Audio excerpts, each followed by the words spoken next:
Everybody, welcome back to BAYL Money. This is Mike, and today we're going to talk about multiple, right? What is a business multiple? We're going to cover what to look for, how you can decide on a good multiple, and just ultimately break everything down so you can understand it as far and as deep as possible. All right, so as of right now, we're looking at the multiple right here on Flippa. Flippa shows you the multiple based on profit and on revenue. So before we get started, I'm going to just explain to you really quickly that I only use the profit multiple, right? I don't know anything about revenue multiple. The only reason why I even look at the revenue multiple is to see what the profit margin really is in the business. So now I have that off the table. Let's break down the profit multiple and why I use it. So the profit multiple is essentially what is known if you're buying a stock as the EBITDA, right? Not actually, because EBITDA doesn't include taxes, interest, depreciation, or amortization.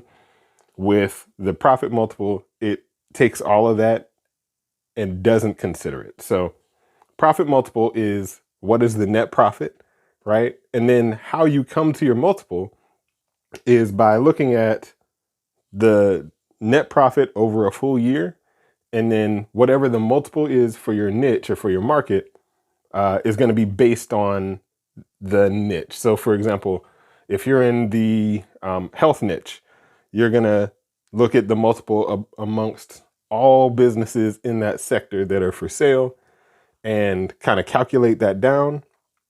So for example, you might see that some people are selling it for 1 year's worth of profit. Some people are selling it for 2.5 years worth of profit. Some people are selling their business for 7 years worth of profit, and so on. So the amount of years that it takes to receive the money back that you would pay for it in profit, that's the multiple. All right. So one thing I want to caution you about when you're looking at a multiple is basically looking for a multiple that's super duper low. So for example, let's say that you were looking for a business where you would only pay a 1 or less multiple, right? So Flippa has businesses with a 1 or less multiple.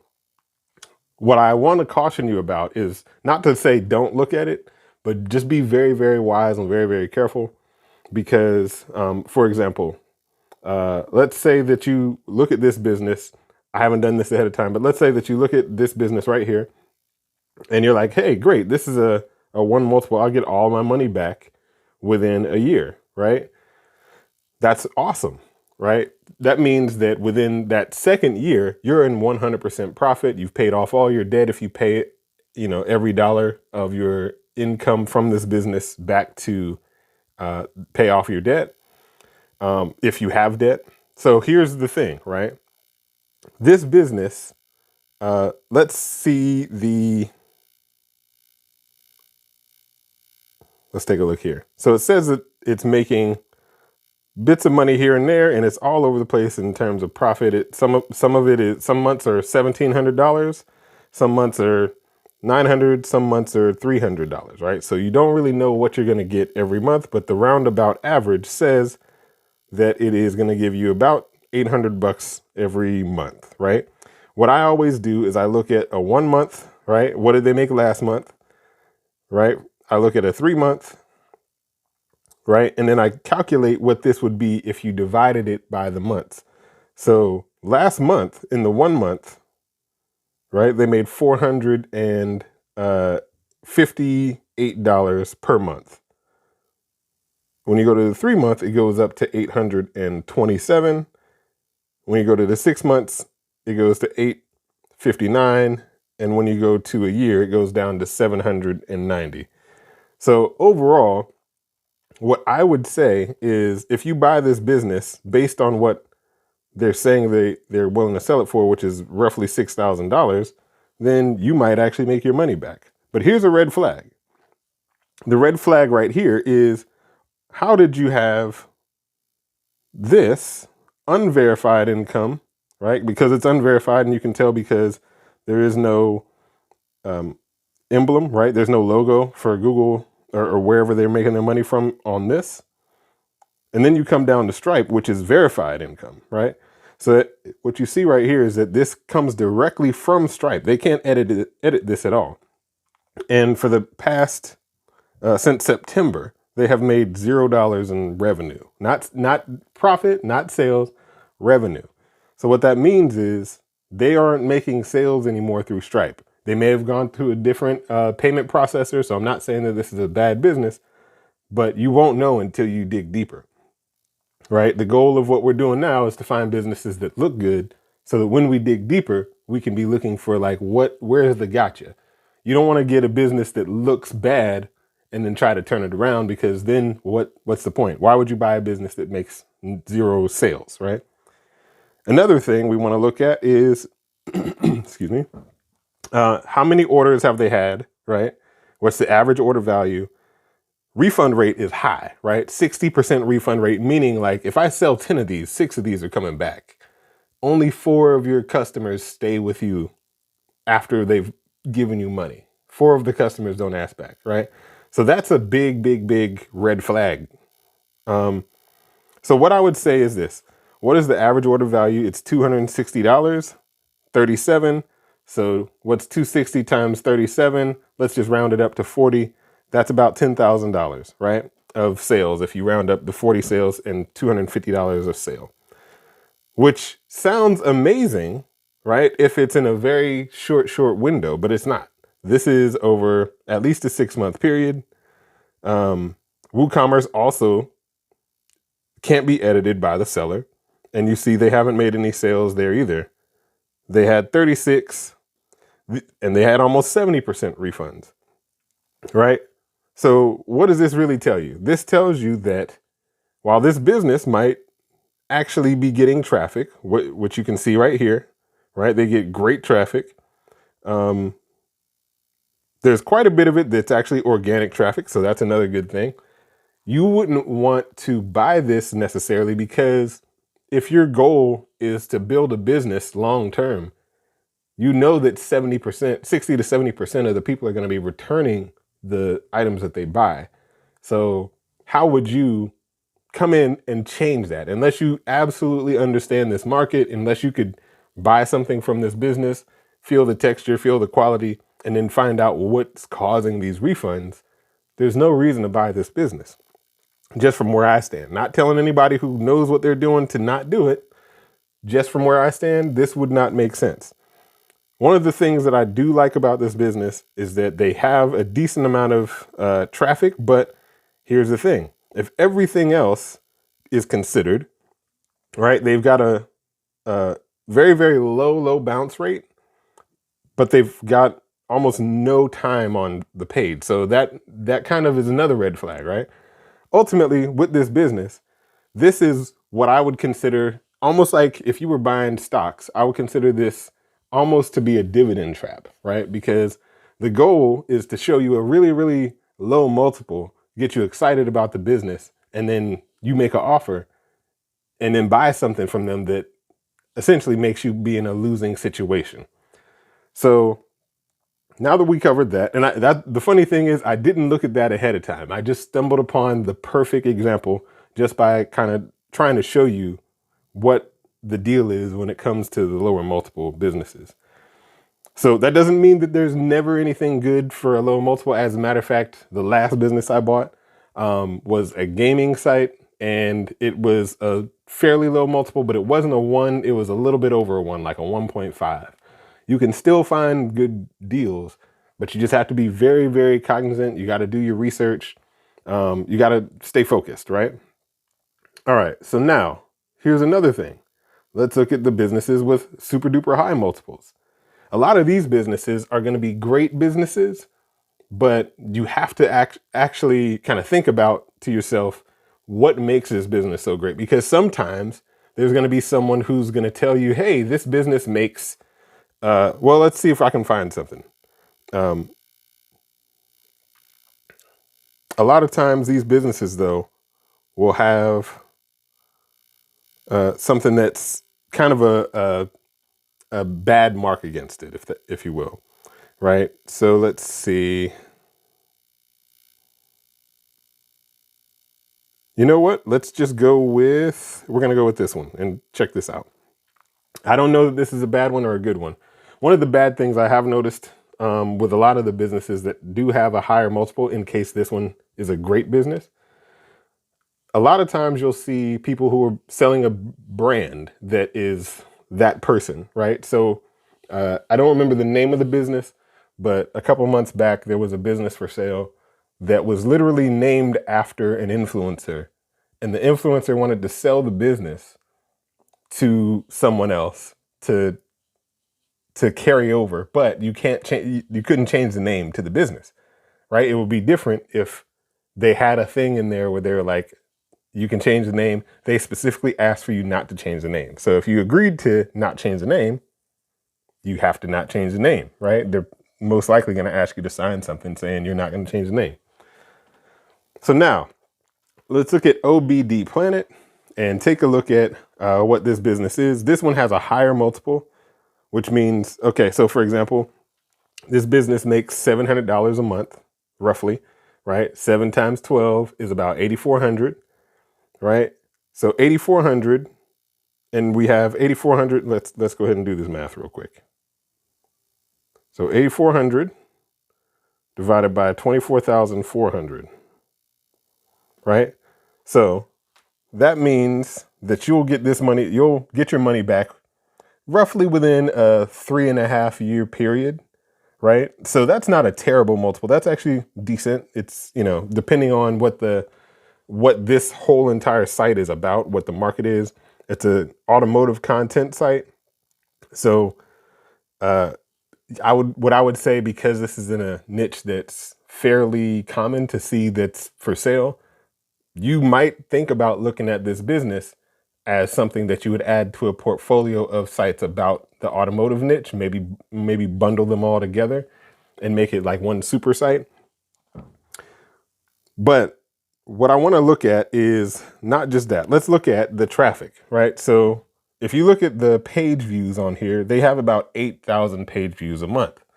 So if you break that down, how much money are they making for page views every month if they make $700 a month? Let's see. So $700, right, divided by 8,000 page views, right? I can never remember this one. I don't know if I did it right, but essentially what this is saying is that they get 8 cents per visitor, right? Not almost 9 cents per visitor. So let's see, times 1,000. Okay, so yeah, I did it right. So what that means is they make $87 every 1,000 visitors. If that is true, right, then why are you not spending money to advertise? There's no way you're going to spend $87 to get 1,000 people to your site. If you go on Facebook, for example, Facebook, when you advertise just for viewers or just for people to visit your site, even if it's targeted, you might spend between like $5 to $10 per 1,000 viewers, right? Or per 1,000 page views. So in this situation, I kind of got my antennas up too. 3-year-old domain, no PBNs, so on and so forth. You know, I don't look at that right off the bat. Okay, so this says that the profit multiple is almost 700. Last month, it made about 720. Yep, last month. Last 3 months, 650. 688. Okay, so it's fairly regular. It did have a dip in traffic back in June, but nothing too like ridiculous. But now here's what I really want to check out with this site, right? So they have right here at the top, they say they have about 6,300 organic visitors per month. And the majority of them, over half of them, come from the United States, right?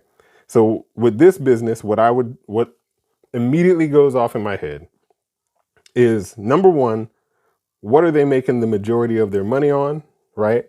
Number two, where are they getting their traffic outside of Google, right? Because the best way I can describe it is this. If you're getting traffic from the United Kingdom, Germany, Canada, Australia, and the United States, these are all top tier traffic sources in terms of the amount that people are typically going to spend.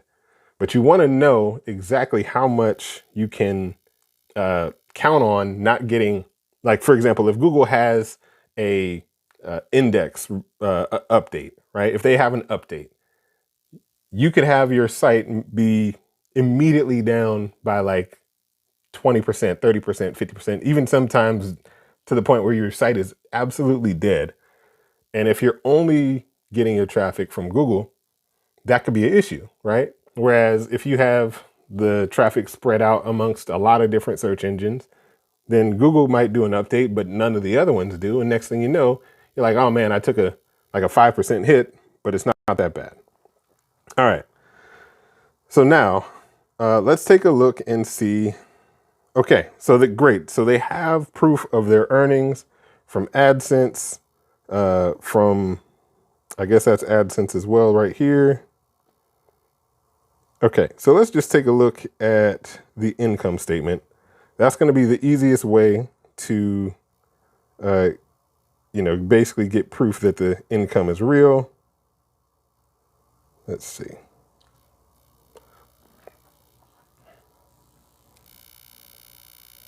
All right. So perfect. All right. So this is a really good income statement, and it's over, let's see. Well, it would be a really good income statement if the timeline was right. So it says that it's from January 2023 through December of 2023, right? Obviously we're in 2023, so that's not accurate. So let's see. They do have multiple years, which I like. So this is great. If you were going to be buying this business and you're going to need debt, which most likely, if this business was making, a really, really large amount, you would need to consider debt. This business, it says that it has made about $2,000 over this last few months. Let's go to last year. It says about $8,000 last year. And then the first year, it was negative $1,500. So what that means is they're selling it to you based on the last year and some change worth of cash flow. So $8,000 and then another $2,000 within the last, let's see, is it 3 months? Yeah, 3 months of income. So realistically speaking, let's see, they wanted $24,400. Now, I don't know about you. That multiple seems a little bit iffy to me because, all right, so let's just say this. Right now, you have $2,000, right, divided by 3, right? So that's multiply that by 12 just to get a rough estimate. And it's still about $8,000. So what that means is over the last 2 years, they've made $16,000. So this is an exact 3 multiple roughly. Now, what is the likelihood that you'll be able to run this business without having any issues whatsoever? They say that this is a 4-year-old business, but it doesn't seem like it, just based on the numbers that they gave us, especially with them keeping track of their records for the last 3 years. Where would the 4th year be? I don't know, but I would assume that this is a 3-year business and not a 4-year business. All in all, I would say because this is an affiliate site that's a content site as well, this probably would be a decent site to look at purchasing. The only thing is, are there better sites, right? That's the main thing I would consider, right? Are there better sites? Could I get access to something under a 3 multiple that's just as good on maybe a different marketplace like Motion Invest or Empire Flippers, something like that? Also consider your strategy, right? So are you buying this to live off of? Obviously not, because it's only $700 a month, unless you're in a different country that somehow you could live off of $700 a month. I doubt it. Ultimately, I guess here's the thing, right? Understanding your multiple, right? Understanding the multiple from the profit is going to be ideal. If you look at the revenue multiple and the profit multiple, the revenue multiple and the profit multiple are the exact same, meaning that they don't have any of their expenses considered within this information here, which means that you're going to have to figure it out for yourself, right? So what I would suggest in this situation, if they have records like this, right, and the profit and loss is good, I would say go through it with a fine-tooth comb. Consider your own costs, right? How much are you going to spend for writers? How much are you going to spend for your hosting accounts, for any softwares that you might need, so on and so forth. And really do your own numbers so that you can find out. But I can guarantee you that this is not a 3 when it comes to a multiple, just based on the fact that you're going to have expenses to throw at this thing. In terms of the traffic, there wasn't a big downfall in traffic, so I feel kind of safe about that. I would say on a scale of 1 to 10, I would consider this probably about an 8. I would contact the seller and decide if this is something right for me or not, based on what I get after contacting them, asking them for more details, especially since they've had multiple years, asking them, basically what I need to know about the market, what I need to know about their specific customers.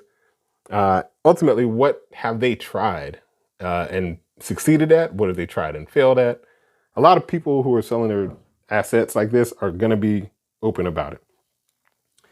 So now, just to recap, profit multiple, basic and simple way to do it is you want to take the yearly income or the let's see, where is it at? So the revenue right here, or the profit, is really what we want to go for. You want to take the profit for a year, divide that by the amount that you're going to have to pay, right? That's going to give you your multiple as a decimal. You want to move that decimal point over, and it'll give you a rough estimate of how many years and months it'll be. So 3.4 is probably going to be 3.5-ish years, right? So ultimately, that's it. Hopefully you guys understood everything. Hopefully you followed along. If so, please, leave a comment if you have any questions. Also give this video a thumbs up if it helped you out. Thank you for watching the video. This has been Mike, and I will catch you guys on the next one.